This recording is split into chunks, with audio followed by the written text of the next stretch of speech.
Welcome back, everyone, to the Slice&Dice podcast. My name's Phil. And I'm Sam. And I'm James. Yeah, we've got James with us this week. We've got no Jono, but Jono's just chilling. He's busy. I think he's got a holiday. Yeah. Family stuff. Yeah, so James is down as a special guest. Hell yeah, James McNulty, the famous Warriors build. Are you excited, James? What's the emotions right now? To be on this podcast, yes. I've been looking forward to it for a long time.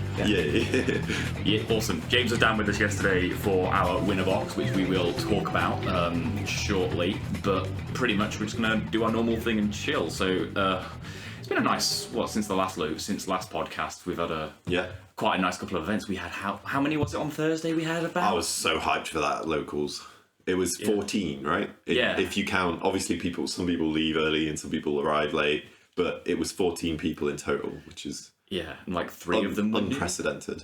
Yeah, like 3 newbies, and we were just doing casual no Swiss. 14 people, like Yeah, and we had our like sort of semi-new players mixing with our brand new players, and we made sure we like catered to their experience. It wasn't a first day at FFTCG get clapped by mono water. Like we made sure that it was instructive and like it was newbies versus newbies, or if the veterans had to play them, we'd either pick a weaker deck or just be super instructive and help out. So I think it's great. So I'm so jealous of people like you guys who have good locals with lots of people. There's like, well, maybe we're lucky if we get more than 4. So, yeah.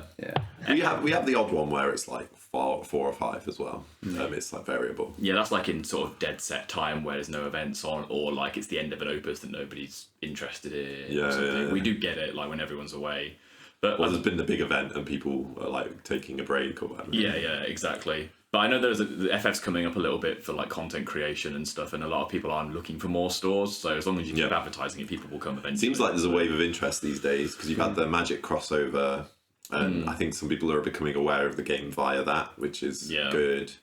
And just in our little bubble of like social media, it does feel like there's more people appearing, which is good. Well, literally had it yesterday when I was judging the event. Like there were 2 people that kept on looking. Whenever we're downstairs at Dice, I catch anyone that's looking. I'm like, hey, do you like cards? Flash them the eyes. I'm literally just like, do you like cards? And they're like, are these Final Fantasy characters? I'm like, yeah, boy. But other than that, I think locals has been going pretty steadily for us. And you say yours gets 4 or so, but hopefully that'll change in the future. Yeah, fingers crossed. I'm trying to, every time we have events, it's great to network to, use the jargon. So building the links like with you guys, obviously I know you quite well now. Yorkshire people, I've got to chat to them more yesterday. I haven't really spoken at length to them. I think we've got a good bond with the Scottish people as well. Yeah. So we're trying to sort something out where we can organise events at Preston because Matt Pearson, who runs Harlequins. You had like custom playmat events up there. So he's definitely looking to run more events, and you'll have to ask him of the details. But very soon he should be moving to a much larger venue, and then he'll be able to host even bigger events. Yeah, I saw that they had like combining with another place. So they were trying to do that in the last year or so, and they had like a contract signed, I believe, but then it kind of fell through. And I believe they've purchased a new building, and then it's just kind of final. That's exciting. When that happens, it'll be able to host a lot more events and make it a more regular thing. So maybe one day a powerhouse in the north for FFTCG. Hopefully, cool. Well, I think what Matt said was loosely that event is going to be really cool. So keep your eye out, guys, for Harlequins in Preston. It's going to be really good when it comes out. He said something along the lines of, and I'm making it up loosely, is like once every couple of months or once a quarter or something, he wants to do a bigger event with more prizing and playmats printed, so that hopefully people from Scotland for travel, we can get people from Wales, we can get people from down south. By the way, any Welsh people listening, I meant to say this to you last time. You've said how you're fine just about getting to Manchester. If you actually check, getting to Preston is literally only about 10 minutes more in journey time for you, because although on a map it might look further away, Preston's much closer to the motorway than Manchester is. So by the time you come off the motorway and mess about through all the slow moving traffic in Manchester, time wise I think you'll find it's only 10 minutes longer. There you go, it's good info there. So get yourself to Preston. It's like in Winterbox we didn't have any Welsh players yesterday, did we? So it's quite hard to get them out of Wales. It's we had quite a long way, isn't it? I imagine. And we had no one from Scotland either, but it's expected. And I think, well, they were doing Scotland's much pre-release further as well, yes. And down south we're doing pre-release. Yeah, and we the kind of timing knew is that. funny, isn't it? But we had 20 people, which is like great. Yeah. I think really good. the Leeds lot sort of sacked their pre-release to come for us. I think they were like, we'll go to one anyway or something. Yeah. So well, we did, but then we don't really have one. So. But, we've got pre-release next week though. That's gonna be great. I've seen some pulls already from like pre-releases that have ran. Yeah. And I'm like, apparently LB Sephiroth is like causing problems already. Like not a card I thought would, but yeah. No, it reads Rufus. Sephiroth, Rug, Roach. That's just filth, isn't it? 3 discards. Yeah. So how are you going to board wipe them if you've not? No. Horrible. But let's go into the meat of it, I guess. So the winner box was yesterday. So Sam, do you want to give us the down low on like the event that we ran? Yeah. So we had product to put up for pricing. So it was a no-brainer to get it, especially it was a Opus 24 box. So to get it out before Opus 25 kicks in makes a lot of sense. So we needed to run an event, and luckily we were organised enough to just squeak it in before next set. And thankfully for me, Phil was happy to judge. So I got to play. But yeah, so just a winner box, and we know that like sometimes the like Midlands, sort of Yorkshire area guys will travel down for that, and they did, which is awesome to see. I was really happy with that. Because we had like 30, a couple of days before, we had 13 online purchases of the tickets, and I was like, well, I didn't buy mine. Yeah, but then we had 20. I knew I could get it on the day. 20 on the day, I was really happy with. Same. And you had like a couple of guys from Liverpool. You had you and a couple of your dudes. So Alex, from your do you count Ant is one of us now, right? I guess so, yeah. So 3 of us, me, Alex, and Ant. He still feels like a Nottingham guy for me. I was going to say, Ant's still like, Ant's always just like, I just want to play at Nottingham again. I fucking hate Warriors. What? Yeah, you've got the T now. Oh, that's misinformation. Whoa. Because I'm so well versed in Warriors, I barely play it at locals. So it was only in the build up to Winter Cup. Phil out there stirring the pot. So in the build up to Winter Cup, because I knew I was going to play it, I'm like the week before I played it. Yeah. But prior to that, I like to play other things. I don't feel like I need that much practice now, because pretty much that deck hasn't changed in 12 months, so it's like I know what I'm doing. I just needed to kind of get back in the groove, so literally the week before, that's it. So I don't think that's a bit extreme, I would say. It's probably 1 or 2 triggering times. Everyone hates getting beaten up, don't they, ultimately? But it needs to play better then, doesn't it? True. But we had the contingent from sort of Manchester Preston area. We had, I think it was Dave and Jimbo they were on like Ice and Scions from Liverpool. Then we had Dan Hurst and Zav from Leeds, and Johnny and James Rylett from Leeds. When I saw Zav and Dan coming, I was like, oh, big guns are here. But they were both on sort of slightly off meta decks. Yeah, it was good to see them with their brews. They were really nice. I think Zav was on like an Earth, Lightning, Man in Black, Hooded Man, 2 CP Riddia Legend list. That was like, I loved looking at it because it's all cards that I love. But like, I'm like, I'll have to check that. That sounds right up my street. It's a really fun control. I knew it was Earth Lightning. I didn't realise exactly. Yeah, so your Man in Black to say can't attack or block. Your Riddia to free cast literally everything. And I just love Ride and Revenant Wings. Says draw a card when nothing can attack. You know, you had a Sidolphus package. Sidolphus package as well. It was a really nice list. And then a lot of the X's too. Dan's was a Fire Water Warriors with the Water Twin.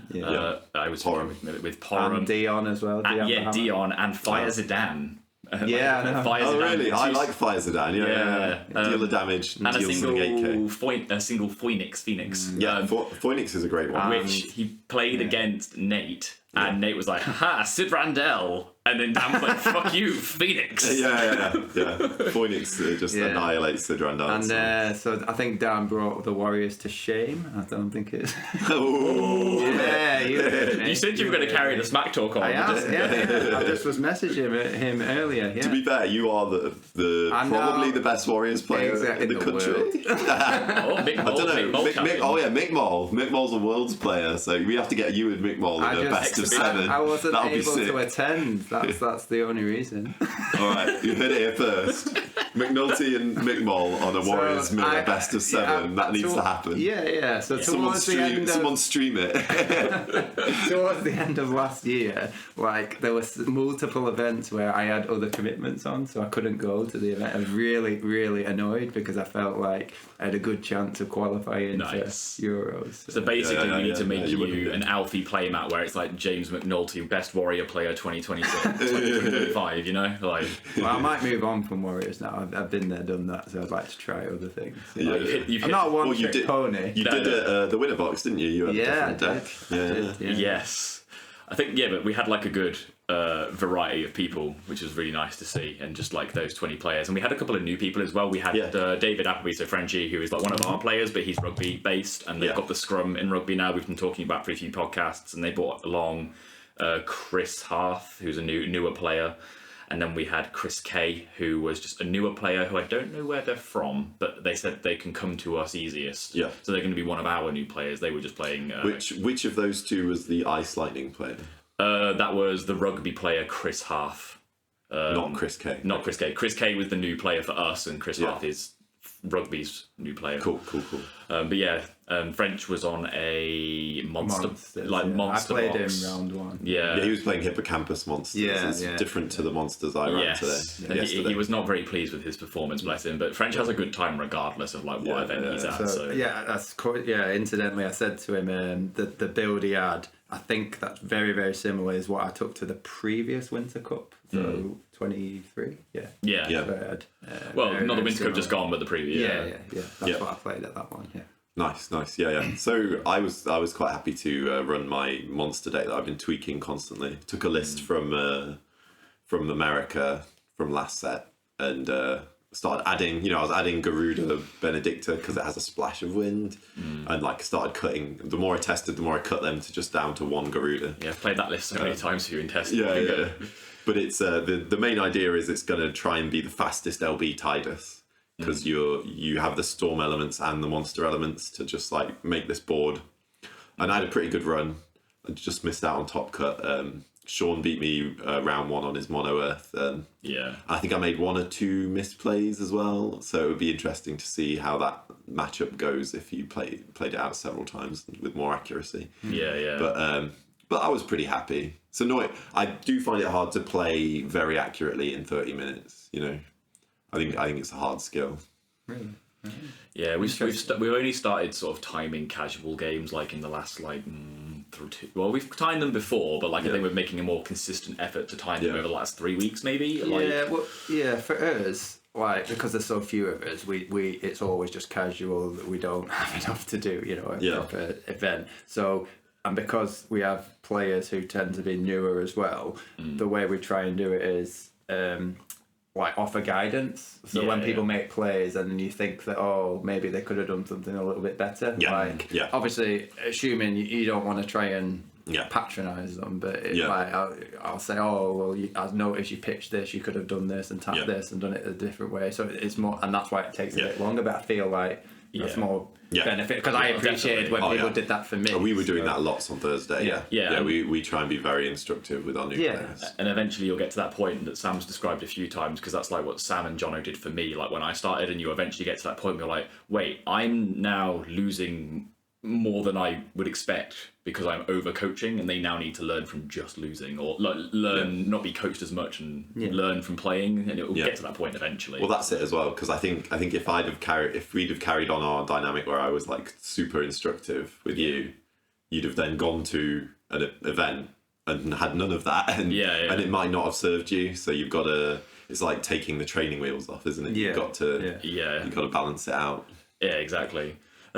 But yeah, so the event was pretty, overall pretty fun yesterday. It was pretty chill for me. I think I had literally a handful of judge calls and just making sure people did things when they needed to. Yeah. You were struggling to record some of the scores though, weren't you? Oh my god, your scores, please. And everybody looked at me like, how do you want this reported? And I'm like, this way, please. And then they reported the opposite way. So I have to reiterate it in the way that works for me. Yeah. So I'll always be like, I want to know the winner. And then in my brain, I go, big number, small number. I'll be like, Sam won 7-3. And it's really easy for me in the software to go, click winner, 7 near the same box, and then go 4, smaller number. And all of yours But are then a mill deck comes up. and then yours is always winner. Well, not spoiler, but yeah. So I was playing a mill deck. So every single one of my victories was through deck out. So I think the most damage I dealt was 3 in a game. Yeah, I think it was 3. To me. So there's one game, or probably more than one, I dealt 0 damage, but still won. So it confused. And then poor Phil, Phil was to like, record. sorry? I brought over the laptop because I was like, let's go through this again. Who wins? And then my whole system, the whole system of me going winner, big number, I was like winner, small number, also small number. Yeah, I won 0-4. It's just oh my god. But we had 5 rounds of Swiss, and that Swiss went incredibly quickly. I always overestimate that Swiss was done in about just under 4 hours. It didn't seem like many. Did any of the games go to time? I didn't notice. But they only ever went about 5 minutes over. There was only one round that went nearly 10 minutes over, but otherwise they were all 3 to 5 minutes over, and that was it. It was crazy. I was pleasantly surprised. Playing a mill deck, I assumed most of my games would go to time, but I don't think any of them did. So that was a nice surprise. Amazing, It was it wasn't an aggro room, but there was a lot of mid range and tempo. So I think it was sort of straddling that line that you wouldn't go to time, depending how aggressive people realised they had to play into you, sort of thing. Yeah. I think all the top decks. I think the top half of the room was all control. Yeah. And then you had 2 proper aggro players in the whole room. Yeah, I guess if I can summarise the decks I remember, the types, and then we can go into some sort of your rounds and stuff. Yeah. So we sort of had, we said, a lot of earth lightning. Sean's is earth, but I believe it has a lightning splash, but his splash is different to other splashes. So he has what's she called? Lightning and water. Yeah, water, lightning. Water, lightning, character lightning, and earth, and he has legend, the character lightning as well. Gilgamesh. And he plays backup Kimari, which is a really cool tech. It's really good in the meta. Can't remember. Did he have any other lightning cards? Odin's. Oh, of course, to enable the lightning itself. Yeah. But his is a very good, unique brew, which is really nice. There was some mono fire, 2 different builds. There was a fire Luso and a Takatsugu mono fire, but they almost both made the top cut actually, which is pretty cool. 6-drop fire Luso, by the way. I think Linda's the only guy who I plays saw that. I'm like, what? I never thought I'd see that in a competitive game. Yeah. The fact that he nearly top cut with it was just mind blowing. So that must mean he has no Ami then, right? Surely. Probably, I don't know. I can find his Psycho. How can you play Mono Fire and not have Ami? Lyndon is wired that way. Yeah. And then Sparky's was a Takatsugu, but also runs one of the new Bahamut that's a board wipe and leaves you with 3 cards in deck or something crazy. His is flexible fire. Yeah, you can go a bit aggressive or you can go control. Yeah, you can go skirt. Bit like similar to Steve's build at the beginning of last set. Yeah. So we had those fires. We had a couple of Refia control, pretty standard list. Mike's had a little bit of variation, he had the light wall, and he had the water of demon and water lightning. Onion Knights, which is a really good. Anne was talking to me about this morning before he left mine, about how with the list he's running at the moment, he struggles to recover. It's not got good recovery options if it gets controlled out. And I said, those Onion Knights are just really cheap recovery. Play them for 3, they're a battle tech. Replay for 1. It's I feel with that Onion Knight, it seemed to work for Mike yesterday, but it might be a bit of a, because it's off meta. Yeah. It might be a bit of a noob crusher card, right? Because you don't read it enough, and then you target it, and then you get punished for targeting it. Yes, pretty much. That's when I played it in Gigawall. It was basically that. I mean, I might be wrong, but my understanding is its main purpose is lightning CP to cast Cloud from LB. Generally, surely, right? Mike played it like most of his games. So. Oh, played it to field. Yeah, and I played it in. He didn't play it against me, so yeah. It probably doesn't do much against me. He probably had better things to do. Yeah, and spam for it away, right? Yeah, possibly. Like early Hancock Gigawall, it's kind of an either or. Yeah, you can play Cloud, or you can't. You play it, and it's a sticky, like punishing piece, like you say. If someone doesn't really read it, or does a board wipe trying to get off your control, and they forget that they've got one card that just recurs itself. New copy. There was as well, so there was like a lower down, there was like Earth Lightning, generic-y kind of Alcide stuff. I think that Chris player was playing. I mean, Ice Lightning. Ice Lightning, yes. Yeah. There was like Ice Lightning, there was Scion. Johnny was on Mono Water. Water. Johnny did really well. Yeah, Johnny came as top. Shout out to Johnny. I always say this, and this is shout out to Johnny, like you say, shout out to Johnny. Johnny's like, for me, like such a sleeper person. Not sleepy as in like a sleeper car, you know, like a bog standard Vauxhall Corsa that you don't think's got a turbo under the hood. He's not a Vauxhall Corsa, he's great.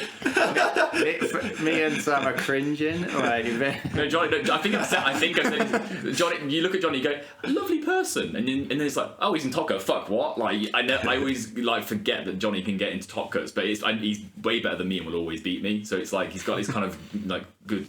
A slight aura. He's very humble. He doesn't have competitive energy. Yeah. That's literally what you're trying to say. That's literally what I wish I'd just said.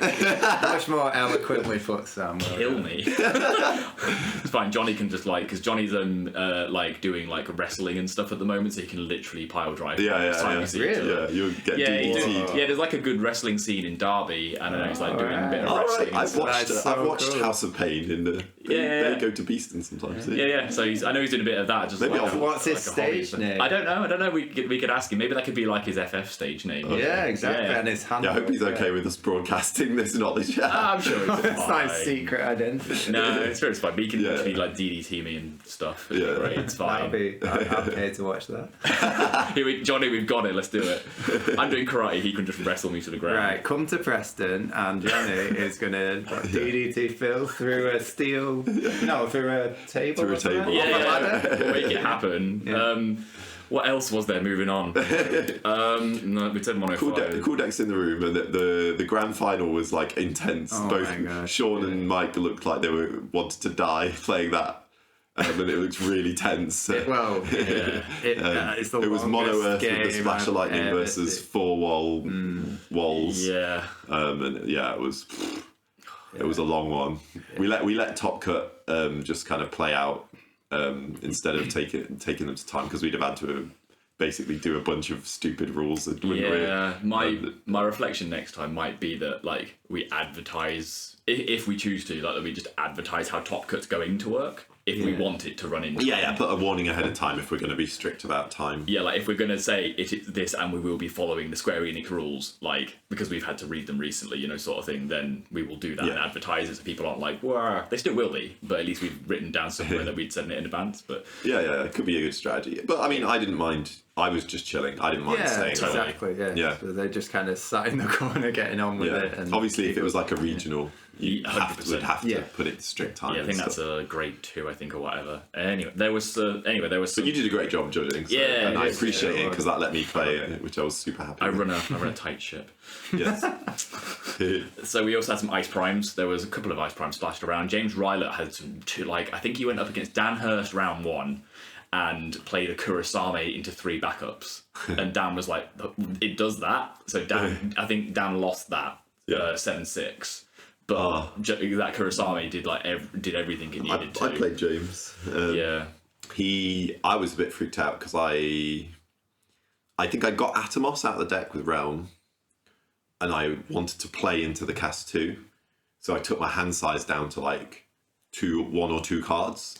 And then I was looking at my mono ice opponent like, if he just goes hard discard here, have I got no cards for the rest of the game in hand? And I was terrified. But thankfully, I feel like that's a thing with like Shiva and the other dominants that like people can sometimes put them down and forget that they're not like calculating how worth it is. They're just like, ooh, priming time, you know, they get too excited. Exactly. It's a bit like it's like I've done it with like that game we recorded for Archfiends, and I just put down an Ifrit and then went, oh, Ruben Kante exists. I didn't think about my choices. That was messed up. Yeah. The 5 CP Ruben Kante that checks Ifrit because it deals 5k when it dies, so you just block with Ruben Kante and then it kills an Ifrit. Yeah. It's just like I know that was horrible. I know like niche Archfiend interactions because I'm scarred for life. It's great. Yeah. Scar Miglione'd for life. Oh my god.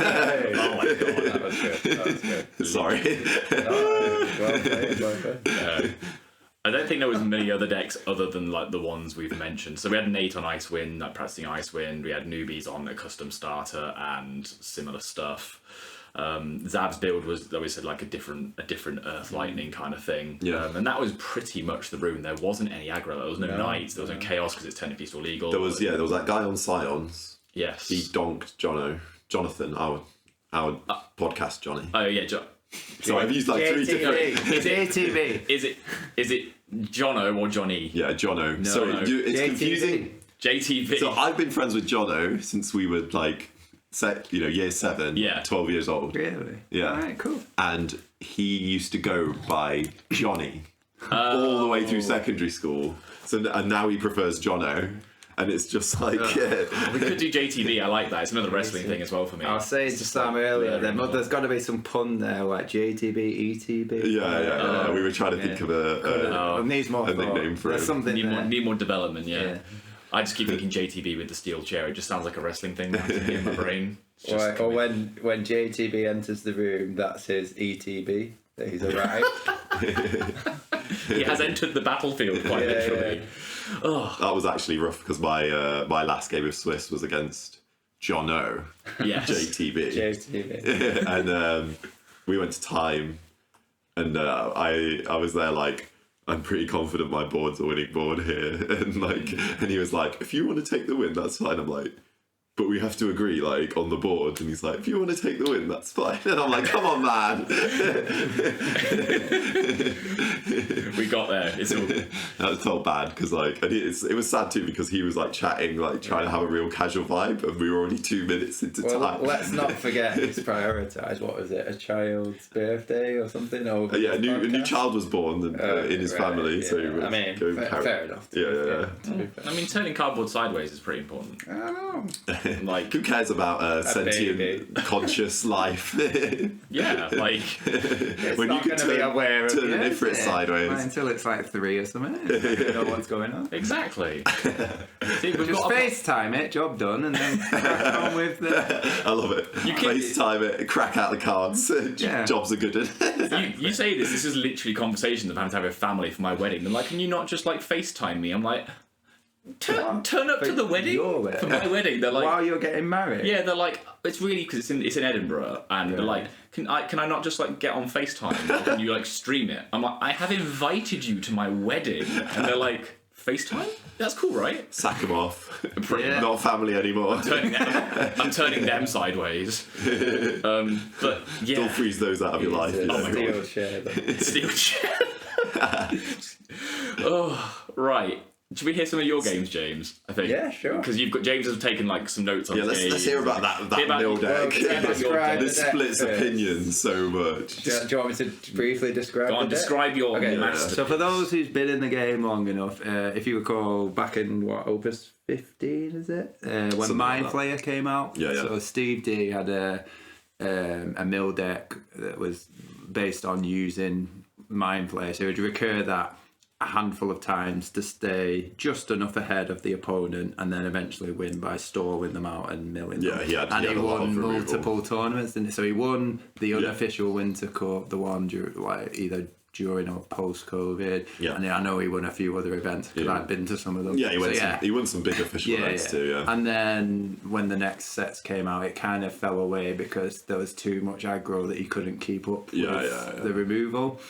So basically, I can't even remember what kind of drew my attention. Oh, that was it. So I remember watching, I don't know if you guys watched Ghoul's stream, the guy from I watched some of his stuff. Well, he's American. He's American, but he won an Australian So he was event. doing some review of a tournament. He was talking about a Chaos Arc list where the person, he was basically chastising whoever it was for having a Chaos Arc list that only had 2 Chaos and 2 Arc. And he was like, you either go 3 and 3 or don't bother. He said, I understand the thinking that, oh, well, you don't want a brick. But if that's the case, just do an Earth Water control deck with Unai.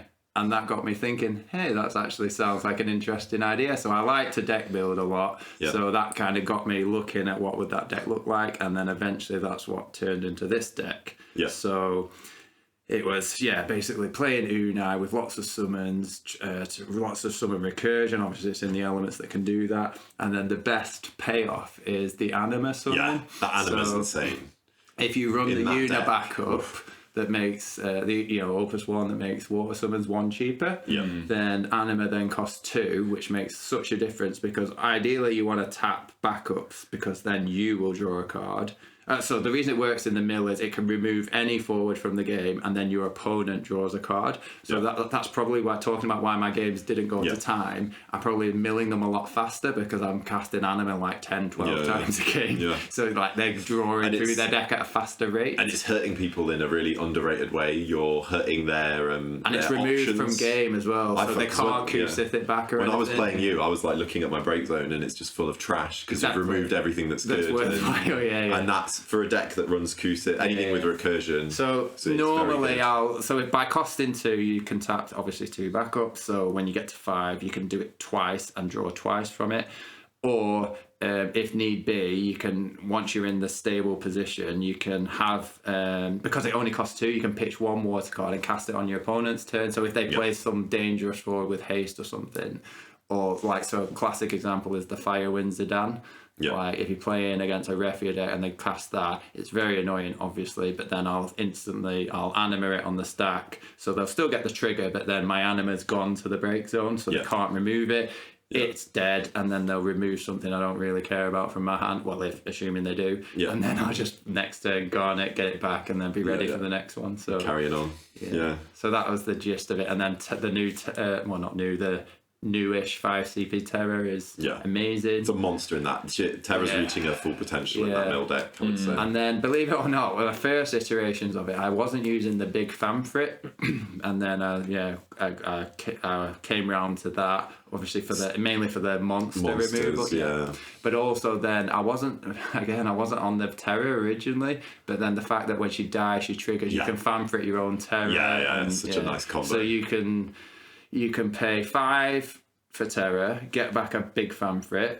It then costs 2 less and 1 less from you, so it costs 3. So you pay 8. You'll kill 2 dudes. Well, they'll choose 2 dudes to die. You'll fanfrit your own Terror, and then you will say an anima, and then tap for 1. So you paid 9. You've killed 3 things and drawn a card. Admittedly, they draw 1 too. And you remove their best thing with that. So it's very good for. Having played against that deck, it's surprisingly good because I look at it and I go, so it's using board wipes for early aggression, etc. And I'm like, I have experiences of board wiping decks twice and losing. So in my head I'm like, this shouldn't work. But I think the repeated animas and the value you're getting out of Terror, and it Porum just fatigues you. Well, but to be honest, Porum's like, it's not great value because obviously it dies if it blocks anything, it will die. So it never trades. At least Terror can block a 5 CP. So I do think like anything without haste. Any like control deck without haste, you got like 10% chance of beating that mill deck. It's crazy. Probably, It's very, very. I just thought, I didn't think mill was still relevant, but it feels like you proved it because the room wasn't that weak yesterday. It was pretty strong. So it was cool to see. Sorry, feel free to carry on. Fine. So going into the event, I've been playing it at locals, but as I've described earlier, like our locals is very small, so it's really hard to tell whether something's good or not because you just don't get that range of experience. And it's good that you have cognizant of that because a common mistake people do is they'll win the locals with their deck and they're like, now it's the best deck ever. Or the other way around, they'll what's the word where if you repeatedly lose to something at a local level, you'll tech for that thing, but then it's great really at local meta, and then you take it to a tournament and it gets slapped by things you don't usually play. Genuinely, on the drive over, my expectations were just I was coming here to have fun. So I've been playing that warrior deck for so long. Not that I don't enjoy it, but I wanted to do something different, and I almost played this mill deck at Winter Cup, but I wasn't brave enough.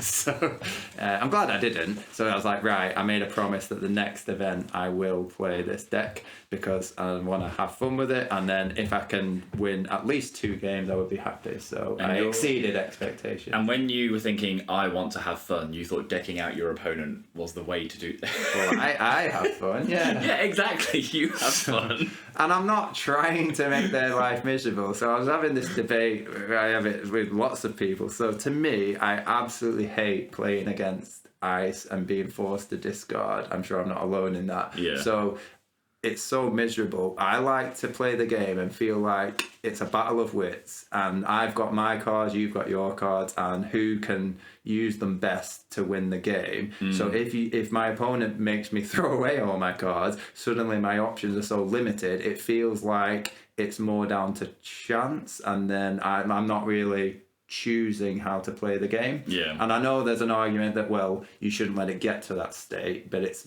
obviously, it just lends itself to that style of game, which I just don't like. I want to play a game where I've got 5 cards in hand, they might have 2, and then it's kind of, they'll play things, I'll play things, and there's lots of interaction, and then it feels like I've outsmarted them, and I've earned the win that way. 100%. So I feel like even though it might be miserable for my opponent, it's like, well, at least they've got 15 turns or so to try and figure something out, and they can try different approaches, so they at least will have an experience where it feels like they've engaged their brain. No, you're not wrong. Yeah. Because that's the sort of good frustration I had when I first started. And like for example, I went against Kieran a lot at locals, and I would always get Sean to damage 6, but it's because Sean's the better player and would know he could go to damage 6 and then control the game or whatever. And I spent the 7 damage he then had to deal back to me trying to figure out how to get through, and I did really enjoy that. So I think that's why I'm like you. I enjoy those control situations of the back and forth and protracting it out rather than just ending the game as fast as possible. Yeah. I think going back to these kind of situations, I feel like there's a bit of a parallel with ice discard as well, where against Mill, there's a tipping point where you can't win the game anymore when you're against it. You're just it's just in control now. So you have to play from the onset. You have to play. Yes. Correct. You have to make the board wipe. Obviously, the longer equitable. it goes on, the easier it is for me to acquire the things I need to stabilize. Yeah. So unless you're building up to hoard a really big hand, you're building up the resources to then spam a load of things that somehow have haste. Yeah. But even then, if you've allowed me to accumulate cards, I probably then got animas and fanfrits to deal with that potentially anyway. So I feel alongside discard, it's like a gate for player skill where against ice discard, you have to make sure you don't get yourself down to nothing in hand where they can keep you down there. Yeah. And against Mill, you have to play a tactical game of making their removal not equitable enough. Yes. So you eventually win. You're never going to beat that deck right away unless you get some kind of, maybe Sephiroth might next set. Maybe. But I think they're both taste. Yeah. So they're both these decks that are they're a gate for skill, and if you hate a lot of people who complain about this kind of deck a lot, there's a bit of a get good element. Yeah. Yeah. So I was just going to say, Mike, so he won with the referee list. So against me, he correctly realised that if he just played a normal referee game, it would be too slow and I would inevitably win. Yeah. So he would just beeline for the Luneth backup and basically play Warriors of Light. So you preferably Arc because it'll dig for something that he needs in that situation, and then he would haste it with Luneth. Yeah. So basically, I bet his light wall was amazing against. Yeah, it was good because I would have to, not have to, but I'd want to use an anima on it so it wouldn't get his death trigger. Just shows how chaotic tournaments are, because that's so off standard, and then it's perfect against Mill, but no one would have expected. I don't know about perfect, but it helped. Yeah. I think as well, he had. I was going to say he had, it was more I'd say I had bad luck. Well, I don't know. So basically, there's a turn, for example, where he literally cast the 4-colour wall 3 times in one turn, because he cast it the first time. On the stack before the reactivation, I animated. Okay. So because I thought, if he's got a Mist Dragon, I want him to pay for it out of hand. Yeah. So he didn't rescue it, so I'm like, right, so he doesn't have a Mist Dragon. He drew. I don't know if he already had a second one. He then cast the second one. I did exactly the same thing. And then when it died, he reactivated and then cast the third one. So in quick succession, he cast. I know, and I was like, "Would you fuck off?" Sometimes it's just not your day. Yeah, so I felt like that was a bit unfortunate. That's so brutal. Yeah. And then But that's like we were saying, you know, on a tournament win, you've a lot of skill involved. There's but always then you an need that element sprinkling of luck on if you're going to win on that day. Yeah, I had a massive sprinkling at Cactomania, and I think that story shows a bit of a sprinkling. Don't get me wrong, I'm not saying that. Oh, he's very skillful. Yeah. So hands up, like, you know, fair play, he played well, and these things happen. So you know, you just need to accept that there's always going to be an element, a small element of luck. So. Yeah, that would have been a funny scenario to catch on stream. It's a shame that no one's recorded that happening. Yeah. He didn't even apologise. Well, maybe he did, I don't remember. Might have been too tilted. If it's any consolation, Mike probably hated playing almost every card in his deck because he just hates a lot of cards, like popular cards like that at locals.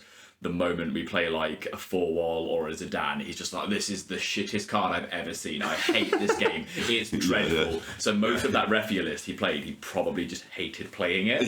But like he like the putting in the wall and the Onion Knight is like his way of like doing it. It's sort of like what Sean does. He will take a deck idea that maybe he has or hasn't seen. 'Cause I don't know his process. But then he'll go, I don't want to build it that way. I want to put changes in, and that's kind of what Mike does. Yeah. Like Mike goes, I could play a bog standard mono Earth list, but I really just think one CP mirror is neat. Yeah, and I just want to play a monsters list. That's so that's why I think Mike does really well when he chooses to play meta, because he can untap cards that have different potential. Kind of like that wall, for example. But a lot of people. It's very common for people to want to play their own brews, but I think, like, I know that none of my brews have ever been like tournament winning. That monster list I played yesterday is probably the strongest one that I could say is kinda. It was inspired by another deck, but the times I've had successes, I've let go of trying to be individual with my deck and just gone meta, asked a good player on that deck about it, and it's worked for me.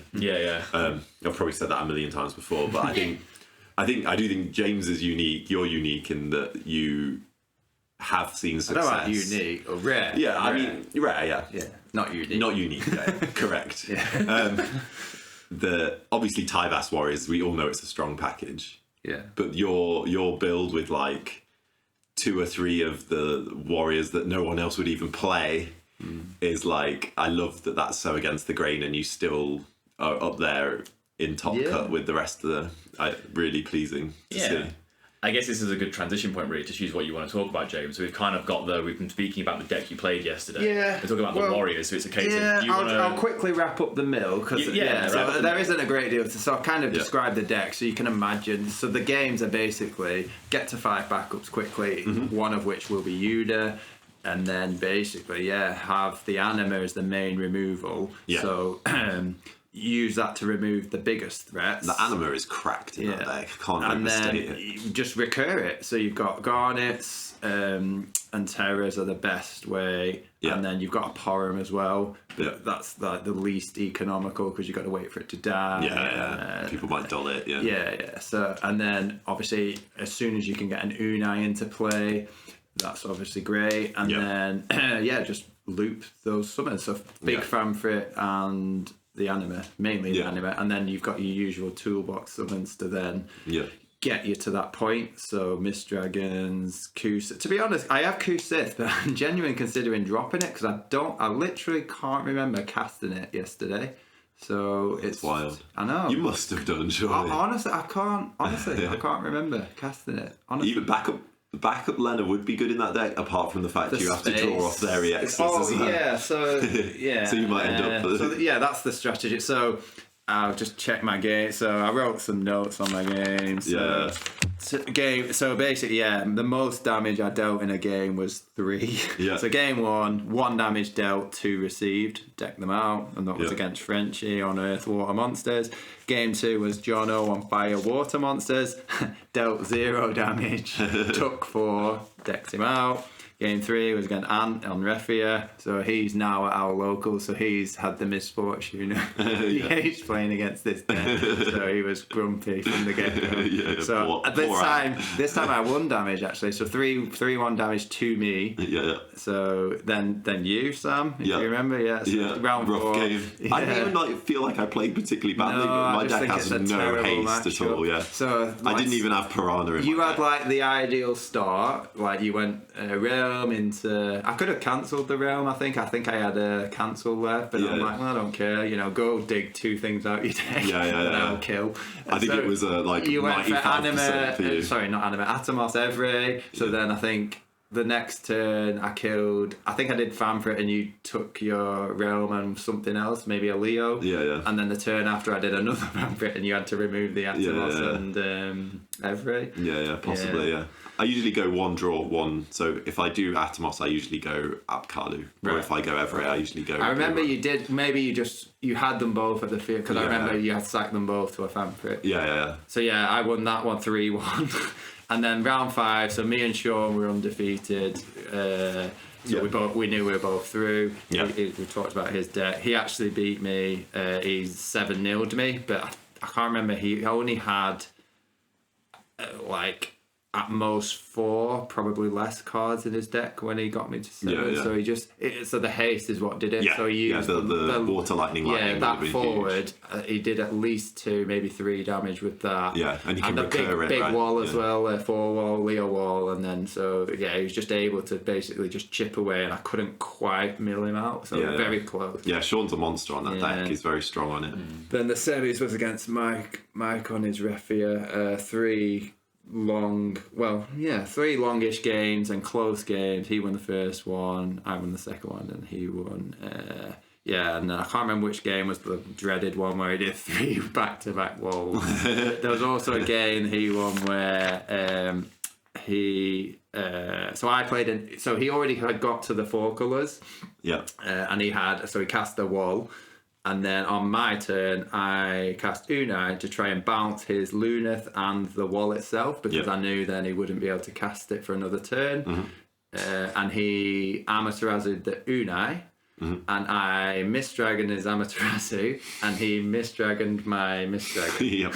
So, Mistdragon walls out here. So that tips that in his favour. And I think in that same game, I then tried to do a Shantotto later on, and I was like, well, he probably has an army by now, but basically it's my only hope, and he did have an army, so I can't remember. That was probably game 1, actually. I can't remember. I was wondering if anyone was successfully attacking your break zone over the so course. Sean did a good job. So again, I felt like I was a tad unlucky, because he drew into a Mistdragon. He must have had 2, I think, or did he recur 1? He either had 2 or he recurred it somehow. So he managed to Mistdragon my break zone, not proactively. Early on. And then he must have got it back off a Garnet or something. I can't. Sean's always been very good on Mistdragon. And he managed to do the whole Leo wall, and at that point I didn't have an anima, I don't think.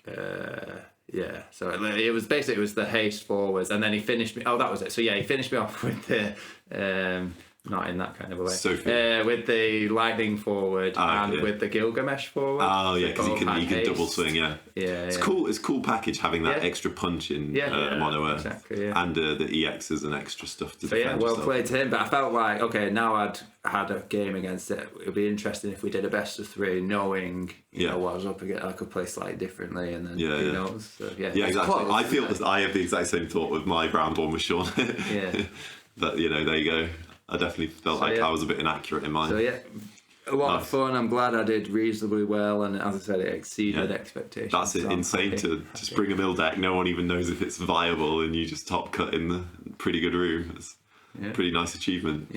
But as we said right at the start, you had fun, and that's what matters. Yes, it is.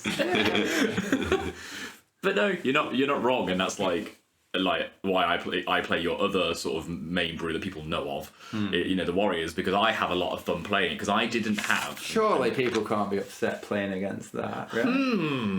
All right, go on. Who's this? I'm going to have words. Most people. I think in our locals chat, Sean and Lyndon both moan about Tyvas. What? Oh, Tyvas in general. But even, not about your decks specifically, just Tyvas in general. Okay. But even on like Cactuar's content and on YYT content, Tyvus has been one of the cards that's been like debated. Yeah, I understand. I saw them, and I agree with everything they're saying. But that's in a vacuum, right? So you're not going to ban just the Tyvus unless you ban all these other things. So, but if you ban the Tyvus, it stops everything that Tyvus searches being as fast as it would be.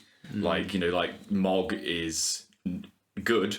Like we've discussed earlier, like off a podcast. In all honesty, the biggest thing. Sorry, I've interrupted you. The biggest thing, in my opinion, that would hit that, like you wouldn't, but that deck would be rubbish without Axstar. So I keep saying that to them. So when Tyvas first came out, I read it, and I was saying to Sam the other day, like I'm very hard to please. So when I read a card, it takes a lot for me to read it and think, oh, that sounds good. So I'm very underwhelmed. So it takes me a while to digest a new set and see it in action to actually think, well, actually, this is good. So I read Tyvus and thought, well, that sounds good. But the problem is Warriors are shit. So why bother? And then it's only when you think about it, well, really, Axstar is what makes that deck work. Imagine if Axstar didn't exist, the deck would be rubbish, because you can search all these Warriors, but they don't do anything, and you don't have any remove. Axstar is the only removal, really. So Axstar's an obscene. But you're not going to target Axstar, are you? So, but you see what I mean? Like that's the real problem in inverted commas of the deck. Yeah. So Tyvus by himself isn't that busted, but Axstar, it enables Axstar. Do you remember Axstar decks before Tyvas came out? Not really as a thing, just I all playing 3-drops. Yeah, I never saw really any, but they mustn't have been successful, because I don't remember them being. They were okay. They could take wins. I remember Frenchie was on it before Tyvas came out. But it's interesting to consider, because yes, I agree that if you banned Axstar, bang, I'm not saying ban Axstar. I'm just saying to put it in context, so people say the problem's Tyvas, but really it's not, because imagine if Axstar didn't exist, then Tyvus wouldn't be so. Yeah. Do you know what I mean? People just gun for Tyvus because he's like the source of everything, Mog is also.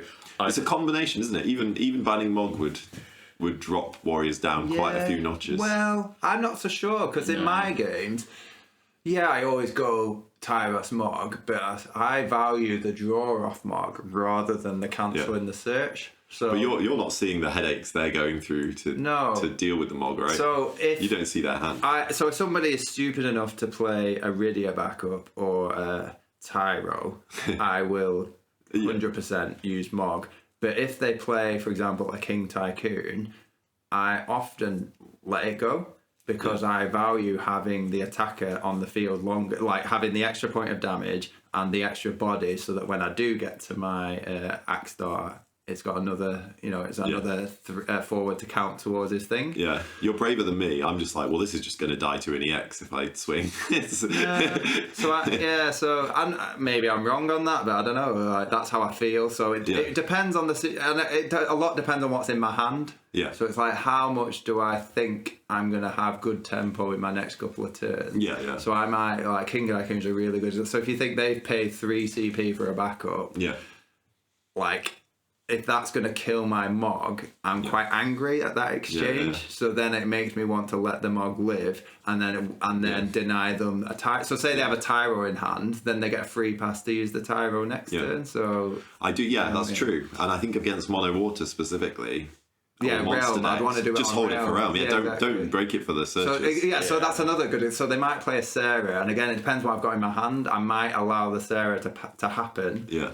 If because I'm like, well, I'd rather hold on to it for Realm. Yeah, and I would agree with that. Big time. Yeah, I've done that a few times where, and I learned this from like Yu-Gi-Oh, playing some casual Magic. Like, if there's a search curve going on, never stop the start of the search curve. Just let them get to the end target, and then stop whatever the end target is doing. Like, if you can, in this case, stop Realm. Like, don't let the rest of it go through. So it's not hard and fast rules. It's more like, I was going to say gut feel, but it's how I feel in the moment, largely based on what I see in my hand and what I think my next play is going to look like. And matchup dependent. You might get a sense from their body language sometimes. But you can read too much into that, can't you? Normally know when somebody reacts to like when I play a Mog, kind of like.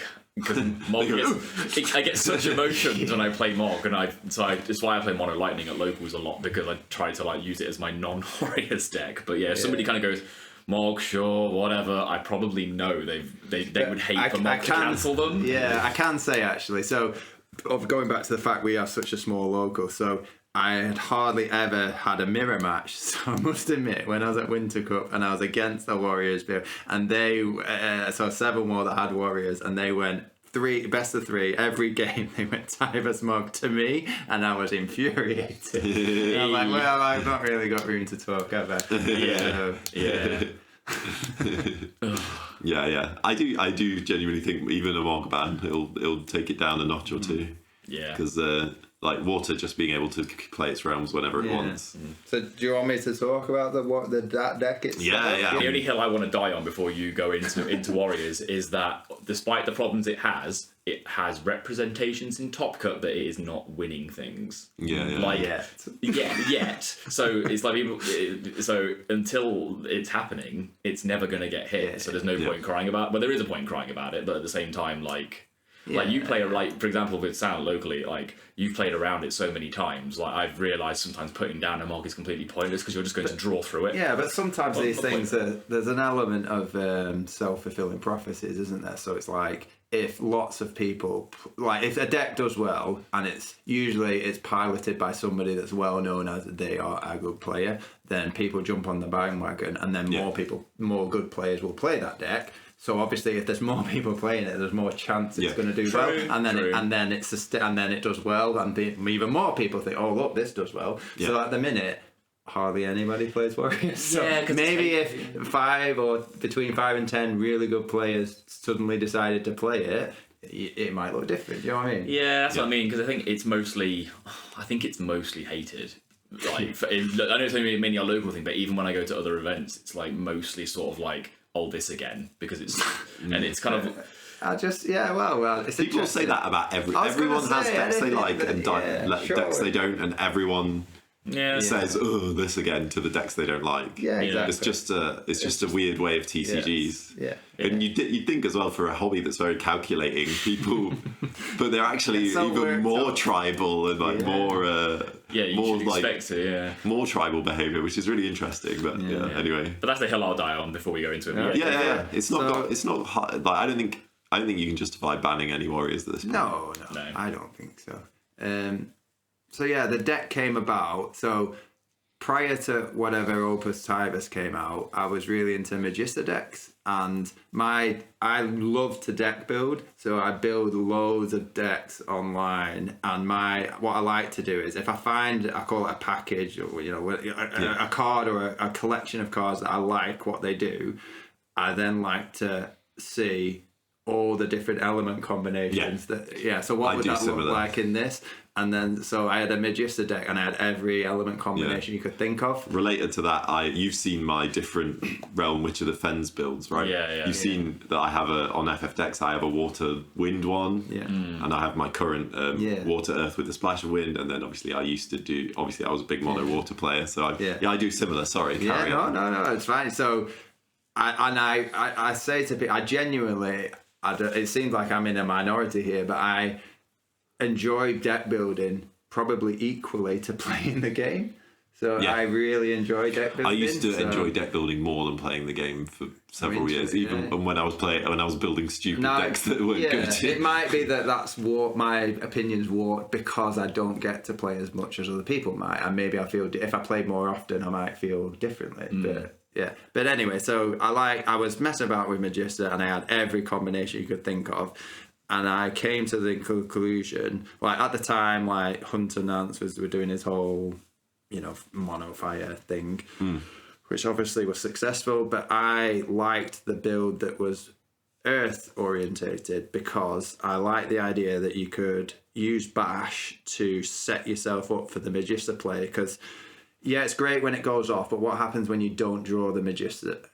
You don't draw or you don't draw an enabler. So by running Bash with enough Earth to play Bash, you can guarantee almost you can go turn 1 back up, turn 2 Bash, and then do Magister and enable all in the same turn, and set yourself up. So it had like I think 3 Kolka, maybe a Vigali, I think, and then Vincent is the backup, deals 5k to something. So Vincent is an enabler for Magister. So that was my deck, and I didn't play it in events. I was playing it on Octagon a lot, and then the Tyvus set came out. So I immediately tried to put Tyvus into it, and I found myself thinking there isn't space to do all this stuff. So I ended up thinking, well, Tyvus is better than Magister, so that's how the deck came about. And then it was right, I want to do Tyvus straight away, so I need enough multi-elements for Meath to be, so I've got the Larsa and the Meath.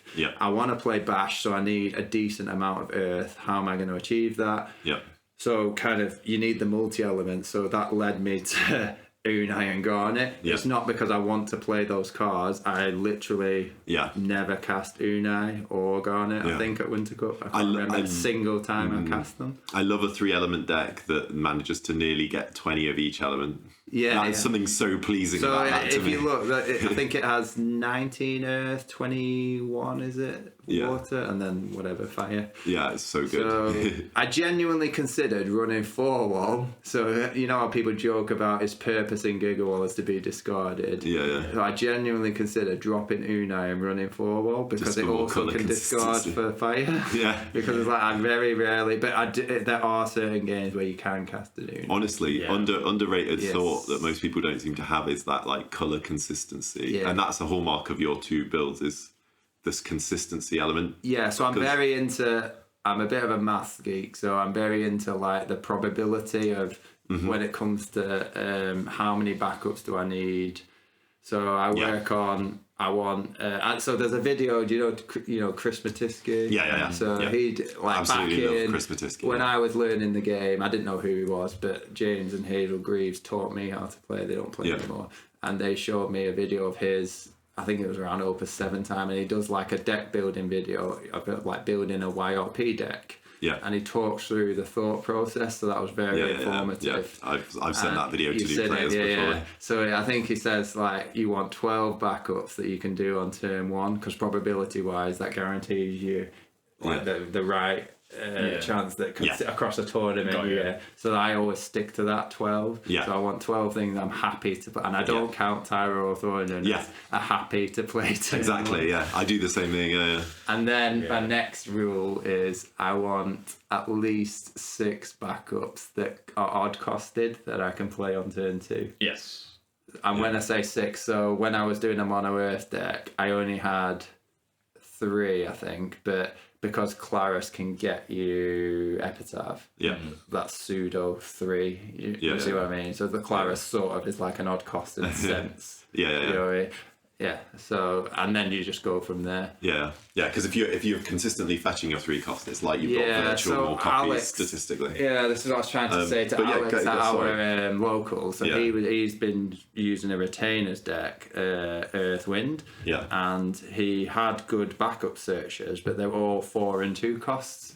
So often he would go first and he'll play 1 backup that was even costed, and then on his next turn it was like he wasn't efficiently curving out. If you can play just even costed backups, but you have to play 2 at a time, and that's what I mean. But if you don't draw them, so he might have drawn a 2 CP one, and then on the next turn he does a 4 costed one, and then he doesn't have any odd cost in his deck. You're losing like quite a bit of CP. So. But going back to your about your Warriors deck, I was inspired by your deck, and I played at Euros. My second deck was Warriors.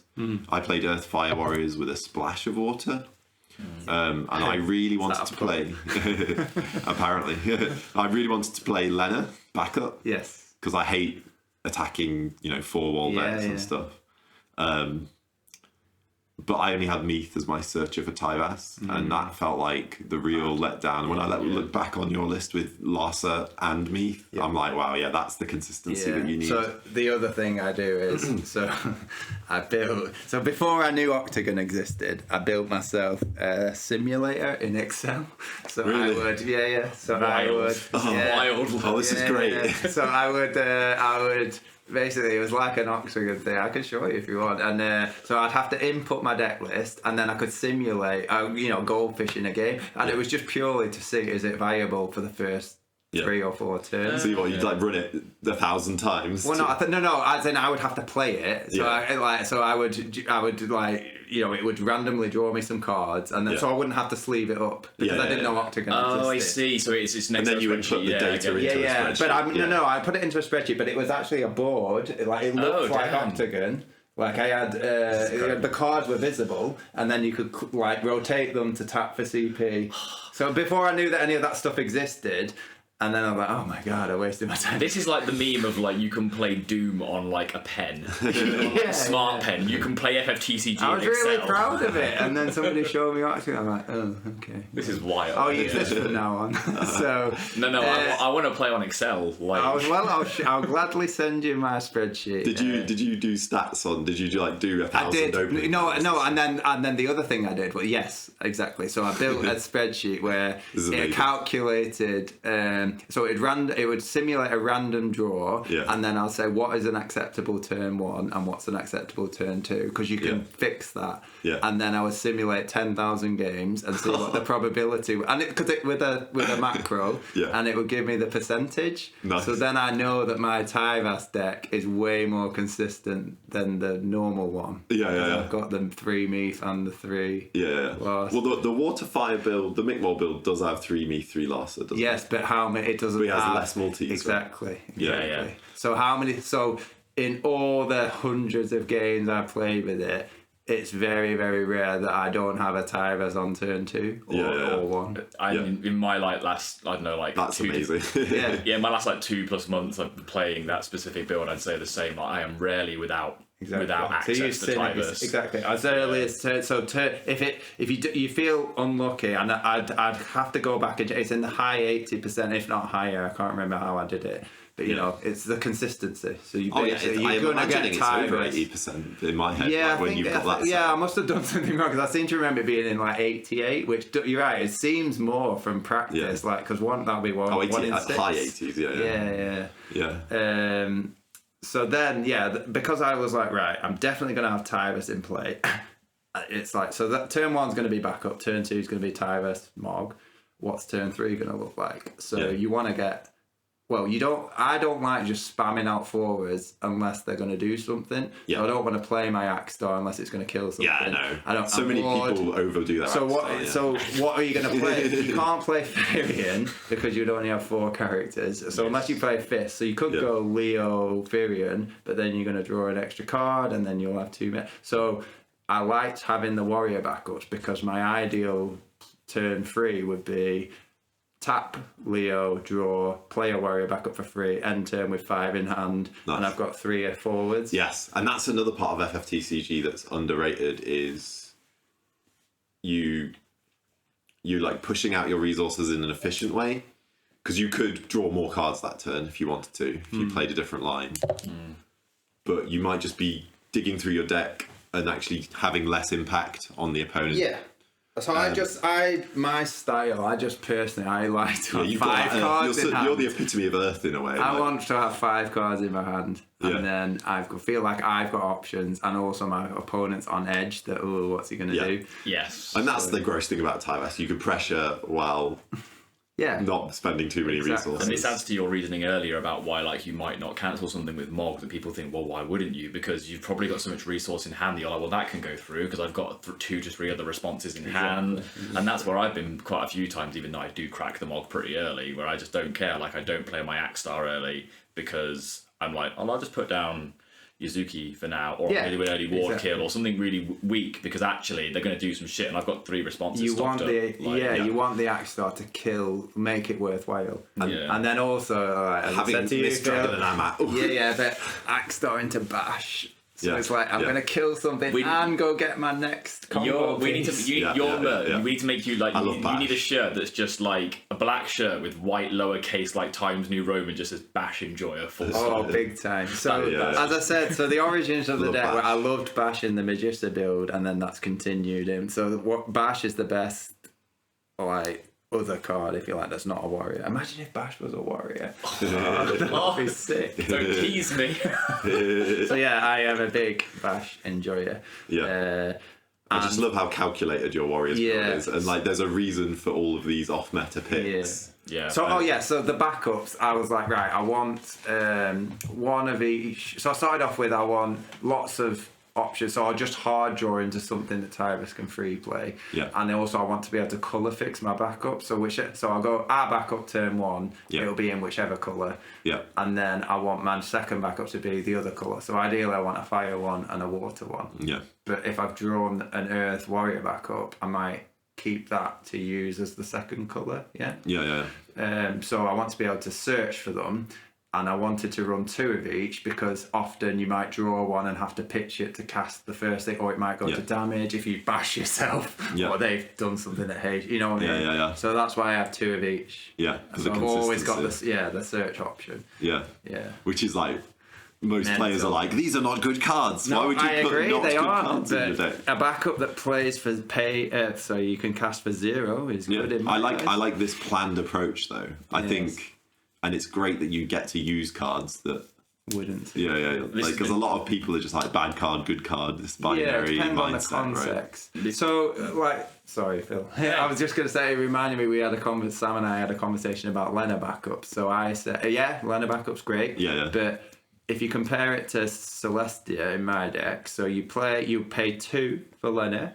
So you need to attack, and they hit 1 EX, and then you'll draw a card, and then you're at par with Celestia. So until they've hit the second EX, Celestia is equal to or better than Lena. And this goes into, which is interesting to consider that. And this goes into my point that when I was on Firewater Warriors with a bit of Axstar and stuff, using the Lena example, and that one card with a not Earth build has a lower probability of being profitable off of Tyvus, because there's less warriors being ran. And I had many times that I would pray for good draws on a Lena that just don't happen. I'm like, great, another water CP or whatever. Whereas the way I felt over the last 2 months or so is I've not missed Lena, because I know cards are coming. Like, I'm pretty certain what's coming in the deck. The deck flows. And there's more routes to cards that I need. Whereas in Fire Water Warriors, it's basically Larsa, Meath, if they're there, or if I've not used them already, or guess I'll Leo and draw again and pray I draw something. And half the time you get it's a 1-turn Tybus mob. I have so many memories of you doing a stressed Leo to draw through your deck. And then you see me draw, and then I just can look at the table and go, it's Jova. You need a better poker face, Phil. I have an okay... when I can be bothered, I have an okay poker face. Sam and I have games where, we both kind of have this thing where we go... Not bitch face, poker face. Wow! Oof. I can't take that off. It's just there. It's just natural. Practice. But Sam and I have, games where we go...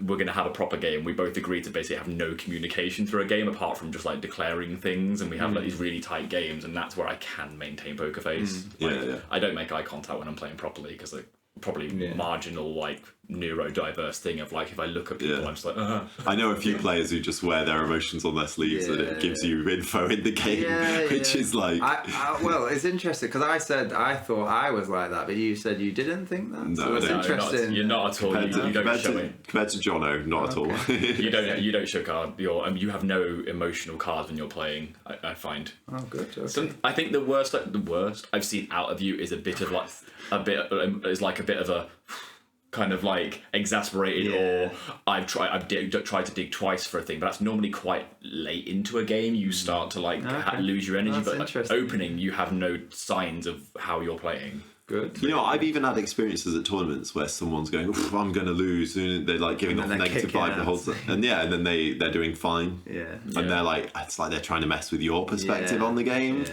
or something. Well, that's very interesting. Well, Mike won yesterday, and Mike's very emotionally loud. He was struggling. Yeah, he'll like play like a really busted turn, and then something will happen, and he'll just be like, "Oh, for God's sake, that's a fucking shit card." But he wins the whole tournament, and he's like that most of the. That's just because Mike's really funny. 4 walls in one turn. I mean, it's just really cultured, you know. Like, 4 walls are cultural, not, you know. Yeah. He brings character to the scene, as he said yesterday. Yeah.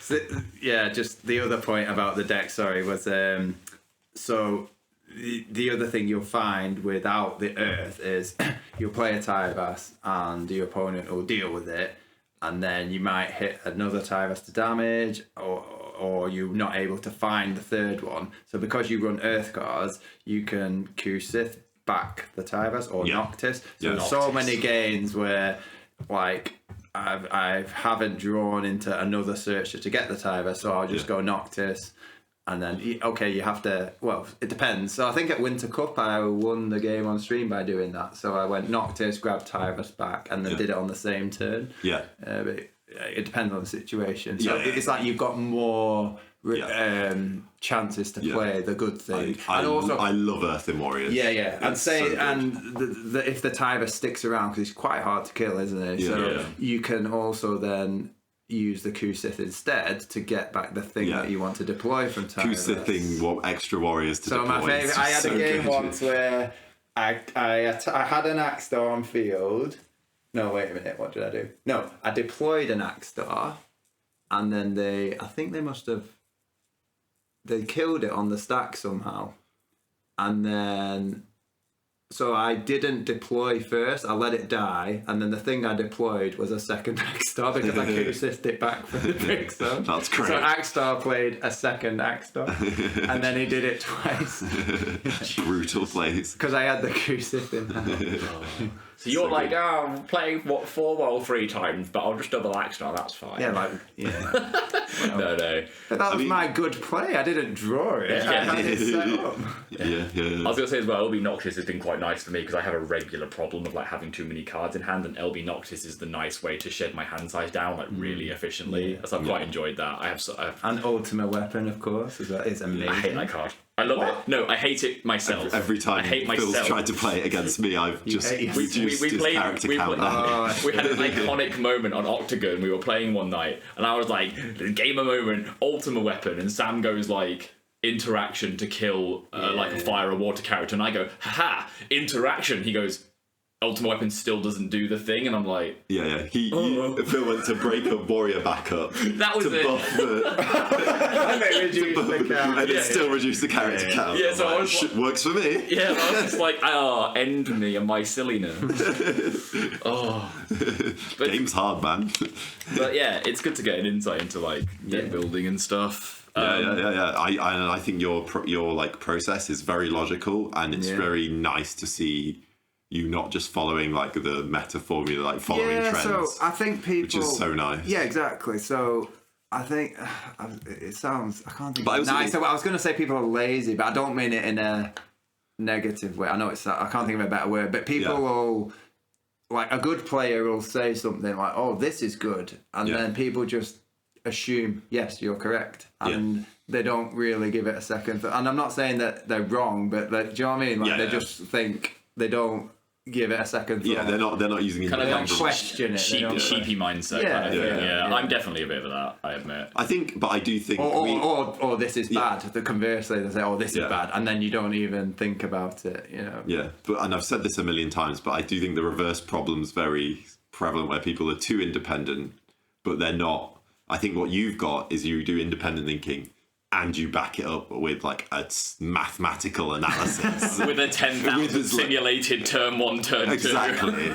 I will show you. That's the difference. That's the difference. I love that. And that's the difference. You know when we're all people in our 30s and 30s and stuff, and it's like I'll show you my spreadsheet is the most exciting thing I think I've heard. FYI, I'm in my 40s. That's why I said 30s and stuff. I was like, you never know. I know I look so young and beautiful. You do. Well, I hear that you've got a metabolic age of a 30-year-old. That's correct. Thank you for bringing that up. It's a good thing you asked. Well remembered, by the way. No worries. I had a health check at work, yeah. So I'm going to turn 41 next week. And yeah, they take your blood pressure, the blood sample. They didn't ask for a semen sample. I would have happily given one. Joking. I wouldn't have been happy. And then they took all these measurements and like, you are super healthy and you had the metabolic age of a 30-year-old. That's cracked. You're cracked at maths and health. Someone stop this man. And cards, maybe. Cracked at cards. And spreadsheets. But this is what I'm saying. I think most people fall for the trap of being too independent in their thinking without having that hypercritical vibe about it. So they're like, I play my own decks, but then they never get a good... And also they're too defensive. So when somebody tries to offer their opinion, they get too defensive and dismissive. So I'll gladly share things with people and then listen to... So I don't always agree with what they say, but I'll take on board what they say. Whoever they are as well, and I'm not one of these that's like, well, what do you know? It's like anyone could have a good idea, so or a bad one. So it doesn't matter who's saying it. I'll consider what they've said. And most people find it hard to be zen like that, right? Their homebrew is their baby, and that's why they get this. Oh yeah, so don't get me wrong. Like you kind of take it a little bit, but you got to get over yourself. You know, it's like completely. But it's, and I think you see it very commonly where you'll have people. And I say, I'm kind of talking to past me here. I think for most people, they have to learn the rules to break the rules. So play the good decks and work out what's good to improve your analysis of what's good and not. Yeah. And I think that's like a good approach personally. Yeah, so but I do think like playing good decks from tournaments is a good shortcut. Yeah. Like very useful. Absolutely. Yeah. And I like to look and see the deck list from tournaments to see if it gives me inspiration. So I would never... Me too. I would never card for card copy a deck, but I would take an idea and... so like Tyrus is a classic example. As I said, when a set comes out, it takes me a while to think about it. So it came out at the previous Winter Cup, didn't it? So people were like Steve got to the final using a Tyrus Twins. Yeah. So I saw that in action and I'm like, wow, Tyrus is really good. So seeing his deck list is what got me started with the whole Magister thing, etc. So yeah. Yeah, well, if we're all good with the deck building stuff, should we do something a bit fun to break it up, or do we want to? Yeah, let's do it. So we have our guess the card, and Alfie has basically complained as well that shock. He was like, where was his guess the card last time? And I was like, well, you did one. Oh, what he should have done one when he was on last time. I was like, whoa. So well, it would have been a bloody Moogle, wouldn't it? So is it a Moogle? Is it a Moogle? Yes. Okay. Yeah. Well. Is it full art Laswell? Is it shit and will never be played in a deck? Okay. Alfie's asked for one another time. I was like, we'll see. But we're going to do a guess the card, and we've taken some feedback. So we're going to also so Sam's just setting us a timer. So we're going to give ourselves 15 minutes to guess the card. And I'm not going to waste. I'm not going to waste one going. Is it Bash? I'm not going to waste it. Don't answer that. Okay, we'll give you a freebie. It's not. Oh, it's not Bash. It's not that Bash. Okay, so let's start the timer. And let's get guessing, and we need to do the classic... time is on. 15 minutes to go. So is it a common or a rare? No. All right, is it... so we're looking at... Hero Legend. And also, is it in fire, water, wind, or dark? No. So that means it's ice. Ice, lightning. What do you say? Earth. Ice, lightning, earth, or light. Did you say wind? Yes. James can confirm what element. You asked, is it fire, water, wind, or dark? Cool. Yes, it's ice. Yes. Okay, cool. So Phil, you're slowing me down. Next question. Well, so now it's kind of like opuses, isn't it? Do you not want to narrow down the elements further? Yeah. Okay. So what? Yeah. Okay. Just halve it again, right? Just choose. No, don't advise us. Okay. Right. Do what you want. Ask if it's fire. Controversial. It's a bold strategy. Let's see if it fits. So we're looking at lightning, ice, earth, or dark? No, you've asked for dark already. All right. Did we? Okay. Is it the yeah? So now we need to go like, is it light or ice or Yeah, so you've You got go. 4. So yeah? Okay, is it light or ice? No. So then that means it's Yeah. whatever the last two. My ADHD is killing me. Lightning or earth remaining? Lightning or earth? Okay, cool. So that's a Yeah. good. And then we narrow it again from there. So is it lightning? Is that the question? Is it lightning? Yes. So it's a lightning legend. Cool. So lightning hero or legend. Yeah. Cool. Is it a legend? No. Oh, it's a lightning hero. A lightning hero. So, how many questions have we asked? You have asked for 5 questions. God, this is efficient. 5 questions. Yeah, So we've yeah. got like it's a lightning hero, and we're on like a minute in. Well, Wow. Oh, this is good. It's going to be some niche I card. think your logic is questionable. Oh, definitely. I'm terrible with logic. It's fine. Yeah, so you said... Oh, it could be a is it- starter as well. Yeah. Yeah. Is it a... Because there's also other categories. Just saying. Oh yeah, there's other things to like hash out for sure. Yeah. No, I'm saying that not just common. What other categories? Common, rare. Common, rare, hero, Hero legend, starter, promo only. Yeah, like common, rare, hero, legend, starter, So we'd asked promo. if it was a common or And rare. I said no. And And then... then you asked if it was a legend, and Yeah. I said no. So I think it's a hero or a starter. Then. Yeah, which is like okay, fine. So we need to hash that out then. Yeah. Is it a hero? Yes. Sorry, Okay. I'm just messing with it. Well, you made us waste a question. It's a hero. I want to win this thing. Cool. So it is a lightning hero. So now, is it Opus 10 or below? No. I need to actually change this because that's not It's really a heart rate. 11 It needs to be like to- it needs to be like yeah, 12. So it's 11 and above. Fine. 11 to 24. I need to half Is that it- again. So like what? I was going to say like your men, but that's a bad joke. That's off Airplane, if anyone knows. Yeah. Yeah. Snap out of it. Is it between Opus 24 and 13? Including 13? And That's including very 24? specific. Yeah. Oh no, but Are you sure you want to go for that range? Yeah, because then we've only got... Oh, yeah, no, you're right. It's too wide, isn't it? yeah, it needs to be like That's what she said. yeah. We need to, if it's 11 to 24. I want to ask a question genuinely that's not a part of it. Are we That's cheating. Oh no, it is actually shit. But yeah, it is. It is. It was like a technical question I hadn't considered beforehand, and now it's going to be like an anomaly. No, fine. So Just halve it, right? So it's from 11 to 25. So 20, yeah. God, the amount of math people listening to this is just so going to be. you go what, 17 or 18 is the halfway point? Yeah, is it Opus 11 to Opus 17? Yes. Cool. Yeah, is that including those two? Yeah, including Yeah. those things. So hero from 11 Between to 11 17. yeah, and 17. There's a certain card I want to look up just for memes, and I don't think it's that. I think it's older than that. Yeah, you were not looking cards up. No, fine. I was thinking about. I was thinking about. 17 I was thinking about lightning hero. Alice backup. Yeah. Is it? Is this That was a... Opus 9, I believe. Yeah, I think it's older. That's what I was thinking. So Is this I'm just giving you a hint. Yeah. Is this a cost 3 and above? Yes. Okay, then we want to do like the cap. Is it a forward sort of stuff? So Oh, we can keep honing in on cost. How many questions have we had? That was your 9th question. Right. okay, so we're on hero 3 cost and above. So is it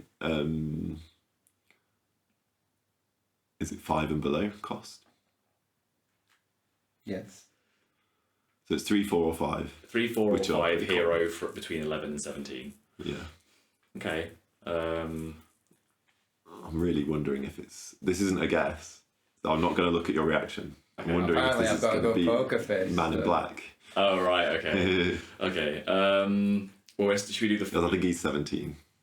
God, probably. Yeah, I think he is. Yeah. He gives me 17 vibes. Yeah. The context is very important. Is it a monster or a summon? No.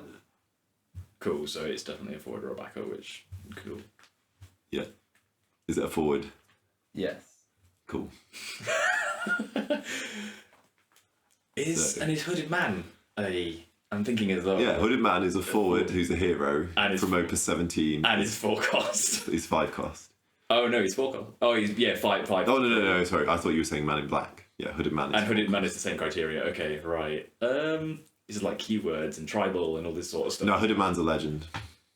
Yes, okay. Correct. I was waiting for you. Don't waste I'm coming with the knowledge, you know me. Somebody knows. I feel like I'm your nightmare because I just say wildly inaccurate things a lot of the time. This is my energy, I told you. I'm a golden retriever. I just... James says what I think sometimes. We're just bullying Phil. Who knew this would turn into bullying Phil? Just saying factual statements. We've got not on air anyway. 8.5 minutes. How many did we ask? That was your 12th question. All right, so we've got more time than we have questions by a percentage. Yeah. Okay. Cool. So we know the forward backup thing. Did we isolate it to forward? Yes, we did. Okay, so it's a 3, 4, or 5 cost lightning hero forward from Opus 11 to 17. 11 to 17. Yes. Do we want to do like? I think we can hone the Opus closer. Okay, so like 11 Is it? to. It's gonna be 13 or 14. So yeah, we pick 3 of them, right? Is it between 17 and 14? Yes. Okay. Everything goes closer to Man in Black, but it just can't be. I never think it's cards that we know. Is it multiplayable? Is that the question? You're like. I think most cards would not be in this range. Maybe are there better questions to ask? I think there are better questions. Okay, fine. No, that's not a question. That's not a question. Okay. 14 and 17. I don't know. I always think. There's not many heroes that are also multiplayable, so I think it's a bad question in that regard. I agree. Yeah, true. Stupid Phil. Not bullying. Let's rewind. Not bullying Phil on air. Phil, you need to understand the difference between bullying and banter. Oh no, that's terrible. That's a Pandora's box, or is it Bantora's When I box? call you fucking stupid, it's a term of endearment. Wow. It's fine. I'll just cry. I'll cry on the way. No, it's fine. Genuinely kidding. Right. Okay. So. Oh dearie me. See, the thing is, this podcast is usually 3 himbos, and now we've got a non-himbo in. Oh, what? The energy has changed. Himbo's like a mildly. My understanding. Pause your timer, by the way. Oh, right, sure, yeah. My understanding. He's into fairness. I'm not familiar with. It's like an endearing term for like a bit of a ditzy guy. Oh, is it? And it's sometimes kind of like instead of bimbo. Oh, Yeah. right. Like bimbo, and sometimes I'm it's, such a... You had your himbo moment just there. Yeah. I've never heard that before. I'm not very down with the lingo of being an old man and that. I don't know, like your South Park commentary. I feel like you're down with the generation of some it kind of description. went over people's heads. Do you know how old South Park is, Phil? Oh, I know it. It's still 90s. going. Yeah, it is, yeah. Yeah, well, they haven't done anything for a couple of years. Yeah, But okay. yeah, it should be. Yeah. Cool. I'm a huge South Park fan. Yeah, I've seen all their episodes multiple times. he loves I it. love South Park. Nice. Yeah. I've definitely got some memories for those. Let's resume the timer. 6 minutes and 15 seconds left. I feel like this is coming down to like a category or job kind of question. So we know. We know it's a 3, 4, or 5 drop lightning hero from Opus 17 to 14. Yeah. And I think we can just keep honing the Opus down here. Okay. So. Is it Opus 17? No. Oh shit! I know. Now what you're gonna do? I now know very few. We've lost our idea. Opus. It could be like a soiree. I'm going with that. It's the only card I know in Opus 16. And I don't think it's a hero. No. I don't think Merrill is a hero. Yeah. Don't make us abuse you again. It's my dearing quality. Right. Okay. 14 and 15. Lightning hero. Oh, I'm gonna have to rack my brains now. Okay. So what were like the high? Wait a minute. Sorry. Lightning. Just repeat your last question. Oh, I said, is it Opus 17? Is it Opus 17? Oh, yeah, so it could be 14, 15, 16, is what we're saying. Right. Sorry. Carry on. Yeah, I should have asked. I misheard you. Right. I should have asked 2 Opuses then. That was a mistake. Oh, yeah, because you basically. Yeah. Yeah, so now we've got 3 Opuses left. Is it Opus 14 or 15? No. What? So it is Opus 16. Opus 16. It's an Opus 16 forward hero. Surely there's only Lightning. Well, yeah, that's it. That's the thing. There's now a very limited number of cards. How many questions have we had? I guess you need to know what's in what. That was question 15. All right. Okay, we've got like a number. We've got some wiggle room. Yeah. Opus 15. Oh, 16. Yeah. Opus 16, and like, so what was in that? There was I know soirees, but you know this better than me. What like archetypes and jobs and shit were in 16? I mean, it's if I had other memory triggers, I'd be better at it. But like, there was a Knoll that was an EX. That feels like it's from that era, but I'm not 100% sure. This is where card knowledge gets really crucial. So we're talking earlier about I've got very good statistical that memory. James so I can remember numbers and. Is it a 5 cost? Is that your question? Yeah, because we had. Well, do you want to eliminate two? No, eliminate 2 numbers because it's from 3 to 5. So we need to eliminate 2 costs. You will either way. Yeah, no, we've only got 3 options, right? Yeah. Okay. Is it a 5 cost? So stupid. Yeah. No. So it's 3 or a 4. 3 or a 4. Okay. And I think that the Knoll. It's not the Knoll because he was a 5, I think. Yeah. Yeah, and or 5 or so. Yeah, I think it's the one I'm playing in Mannequins. Opus 16 here. I would have known it. It's easy when you've got the card. Well, I knew the one you did last week. I didn't know its name. I knew which thing you were talking about. I didn't know its name when you did it on the last podcast. Yeah. All right, yeah. I just didn't know what it was. I knew the thing you were talking about. I would never have known its name. I knew the thing you were talking about. Yeah. Let's also think about what James builds. Like, I don't know any lightning cards that. Okay. Obviously, you don't run Lightning Your Warriors. He doesn't run it in his middle deck. I know that you. God. I feel like you like this kind of. But this is tough. Ooh. Do you think? So let's eliminate a bit further. Is it a 4 cost? Yes. Okay. The card that's jumping out to me, this isn't a guess, is Seymour. You know, that deals direct damage. Is that a hero? Do you remember? That's the one with like the proper art, not chibi art, isn't it? Yeah. It's like he's facing. And you the tap left. him and remove summons to do direct damage. Yeah, and Seymour is a card that sees hero printings, and that was like a. That feels like it was a hero, but I'm not 100% sure. Okay, and yeah, that feels very. And that feels of that era. Yeah, I mean, if we were thinking it was that card, could we have like a range of like, is it category blah to eliminate, or is that a bit of a waste? I'm trying to be as logical. That was question 17, by the way. Yeah, we've got a tight range now, haven't we? Like we know it's Opus 16, and it's a 4 cost. I'm just gonna. Okay. Should we do that? Go. I've got quite a few questions. Yeah. Is it Seymour from Opus 16? Is that a card? No, he's a rare. I'm not sure if he's. I don't know what Opus is, but he's a rare. Ooh, I do love that card though. So okay, so you were there. We've got a minute and a half, Phil. And we've got what? That was question 18. So we've got 3 more. Is it 21 questions we have? Like, so there are 4 drop lightning hero. So at that point, 16 would have been out of the light. What does a cool thing in that era? I'm gonna ask, is it between category? Is it? It might not even be like. It might be like FFB or something stupid. I was gonna say it might need to go into the memory palace. Going into my memory palace. I am exaggerating. I don't have one of those. I feel like Sam was on the right lines in terms of. Yeah, I don't want to give too many hints. No. Yeah. Some of the things he said. It's something cool that does something unique in that era that's a lightning hero. I'm going to kick myself so hard when this comes through. 40 seconds.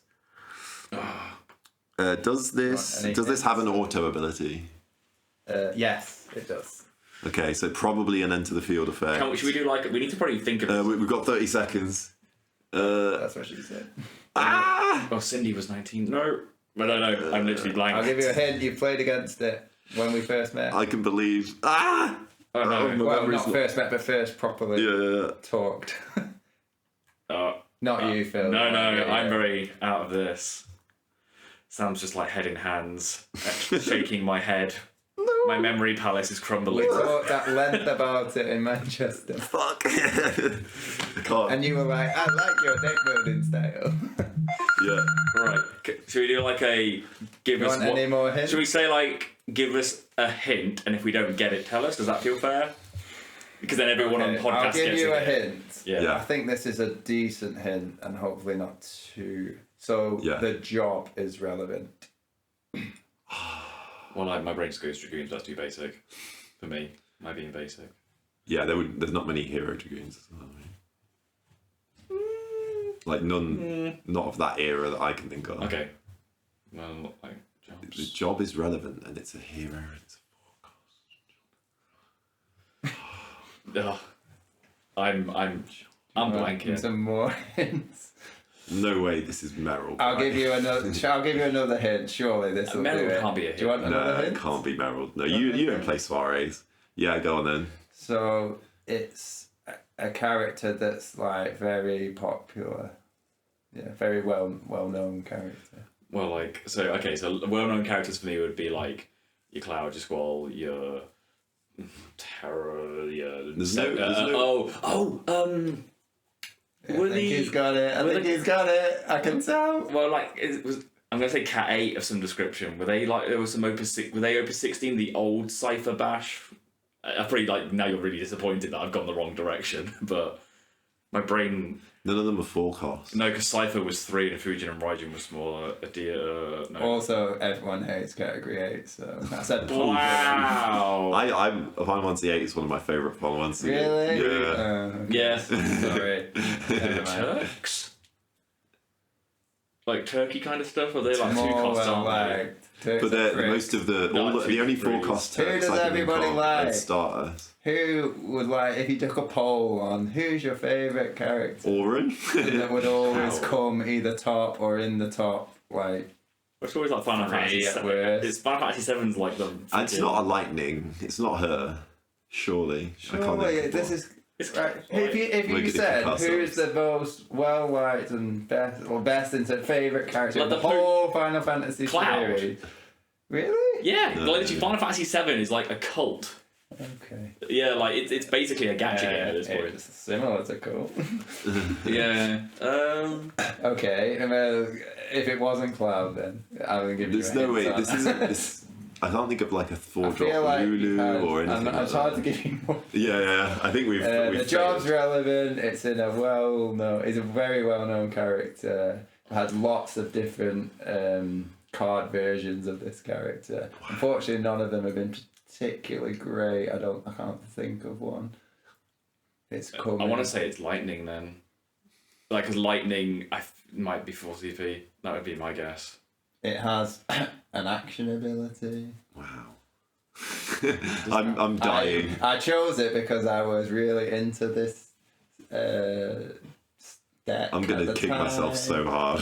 I think we've gone over time a bit. yeah. Given Give us the answer. So It's Vivi.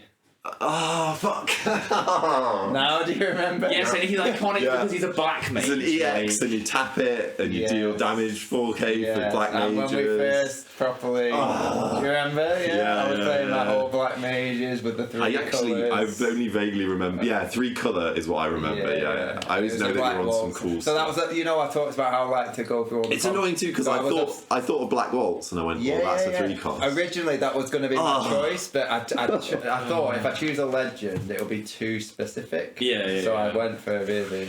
Well played. Well played. Some reason that just didn't come out of the folds in my brain. I don't know. And I was why. on the right line of going like 7 and 8 and 9 and just like. So you were on the right lines. I picked something that was relevant to me. Yeah. Well, let us Yeah, know in the comments well done. like how what question you got it on, or what question were you tilted on where we weren't, Sam and I weren't getting it.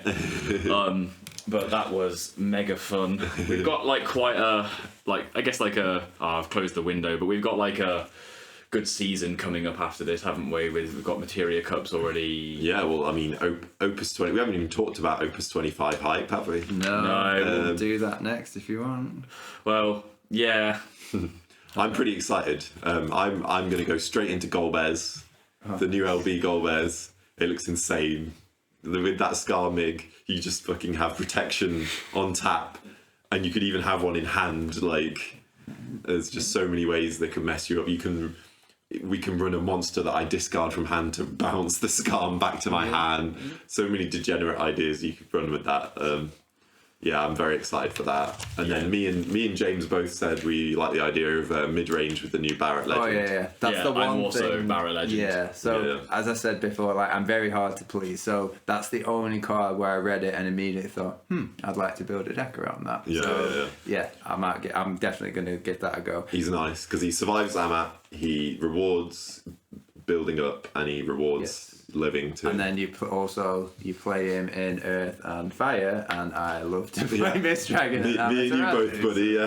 And Bash, obviously. We want anything that has Bash with it, you know? It's just going to be a deck of burly men. Wow. Yeah. Cloud seems cool as well. Cloud looks good. I like the look of the wall, but that's kind of a mono Earth. That weird monk. I do like it. I like him. I hate the idea of Sephiroth. It's the new stompy. Yeah, that's just not my style. So, don't like that. We like to mill our opponents, not make them discard. Yes, I like my opponent to have choices. To be fair, turbo discard. I do think this is the same. If the mill deck got too good, where nothing could beat it, it would be. Well, I don't think I it's would disapprove. going to, though, is it? But also the same for discard. And they had to do bans in Opus 4 because of that. Well, to me, like the whole thing about bans is like it should only be. You want people to have fun playing the game. So Chaos was a miserable experience playing against it. So that's just unhealthy. In my it was opinion. literally play mono water or lose. Like I watched at Winter Cup. Because I had a bye in the first round, I was wandering around the room seeing what everyone was playing. Yeah. And when the timer started, I was stood next to Steve D's table. So I watched his game. So he was on his hypo deck. He was against Chaos. Yeah. The Chaos player went Chaos special, hit Fusion and Miraging. Yeah. So that did 3 damage. Steve went player backup pass.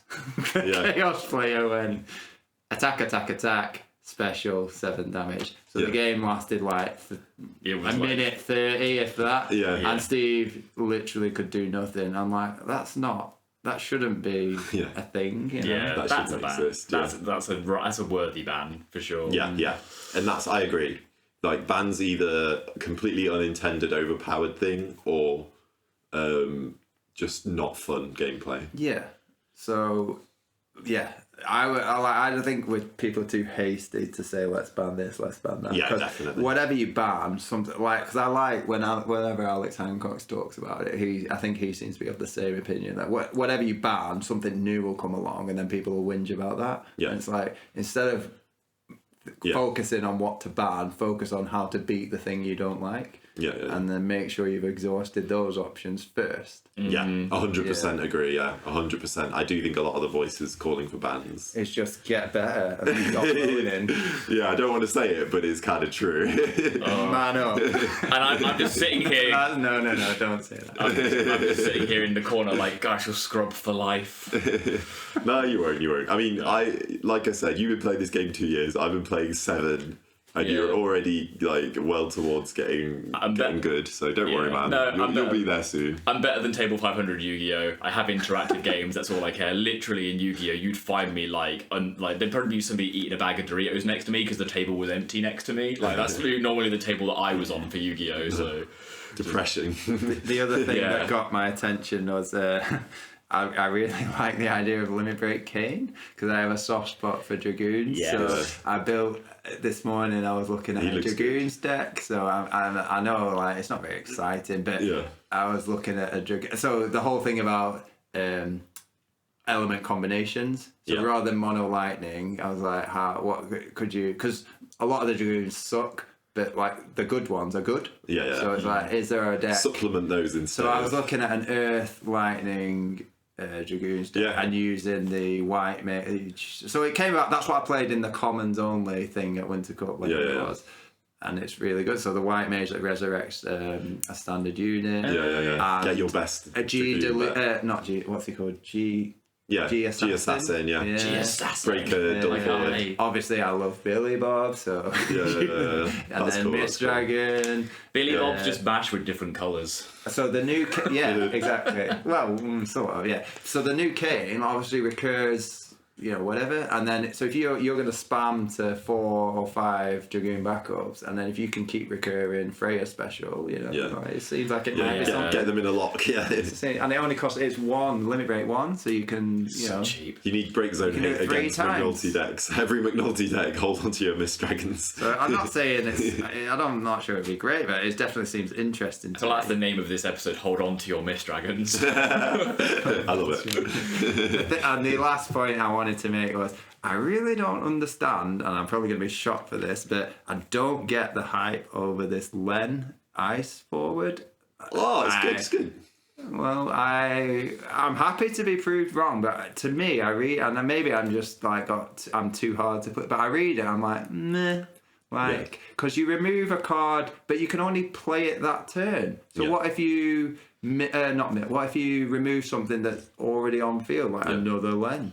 I think it's you could play early game to do a little dig and just see if you. Yeah, but once it's gone for the rest of the game. Yeah. And it's like, so unless you cast it that turn, like it is. Yeah, the first ability is very gambly, but the second ability is really good. Is it? It's you pay 1, sacrifice her, and then get any summon you want from the break zone. Yeah, but doesn't it then remove? You just slap her down end game, and you've got your whole break zone of summons on the stack. So she's basically. But do you cast the summon, or does it cast the summon?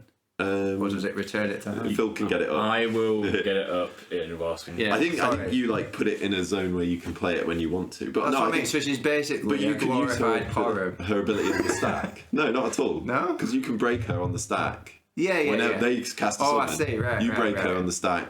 Get your summon. Yeah. Interact with them. Yeah. So New Len says at the beginning of the attack phase during each of your turns. Yeah, that bit. It's that bit I don't. Well, the fact it does it each turn is good. Yeah, but the thing you remove can only be cast that turn. Yeah. It's like the 2 CP. It's only. I would say it's only for an aggressive deck, right? That first ability. Yeah. But then one any element, remove Len from the game. Right. Choose 1 summon in your break zone, remove it from the game. During this game, you can cast it any time you would normally cast it. So it's Man in Black S. It's Man in Black. It's sort of like a cross between Man in Black and Porum. Yeah, and then if they go to kill her, you just get your best. I'm not saying it's rubbish. Obviously, it's decent, but people seem to be losing their shit over it. I don't get it. Yeah, it's good, but it's not game breaking. Yeah, but the hype seems to be like, oh my god, this new Len is amazing, and well, maybe it's probably also because it's a good ice card. I feel like would it be more cracked if it was a backup? So put it this way, I have no intention of playing it in my mill deck. So. Oh, definitely not. You're milling yourself, right? Yeah. Yeah. I feel like it'd be more cracked as a backup, surely, because you can just you can remove it before it gets its value out. Yeah, but then you have to break it. But yeah. I mean, if it was a backup that was giving you CP and not forcing you to mill yourself. It was a bit odd. But I'm looking forward to this. I want to build something Final Fantasy 7, which is why I think the Earth Barret is kind of interesting. So I'm kind of over with that, really. Yeah. It reminds me, I need to ask my usual people about buying some singles next set. Yeah. I've got my CRHL lined up, so it should be pretty good. Nice. But I think we've gone on for a ripe old, almost getting on to 2 hours. It's pretty nice. Oh my god, it's like the final yesterday. We've relived it. But we will have links to some of the decks we've spoken about today in the description, because James is our guest, so if James is going to share his deck list with us, we will put them in the description. Yep. We will also have, if it's been discussed, because we've some of us have popped out to the loo during the podcast sneakily, but James has done a write-up for Winter Cup, but he's also done he's also doing one for the winner box. The write-up was really funny as well. Like if you like a sort of creative and spicy humour.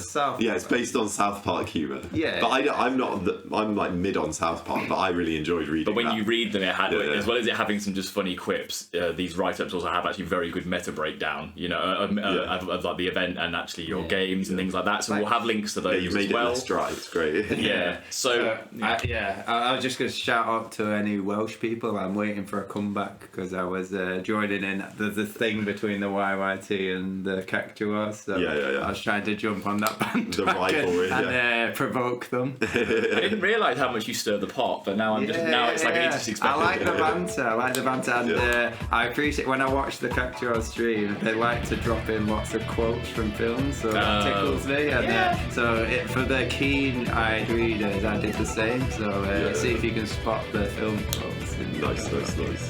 Nice. I loved it. I love some of the bits crack me up in that. A very good read. Well, without further ado, guys, it's been a lovely episode.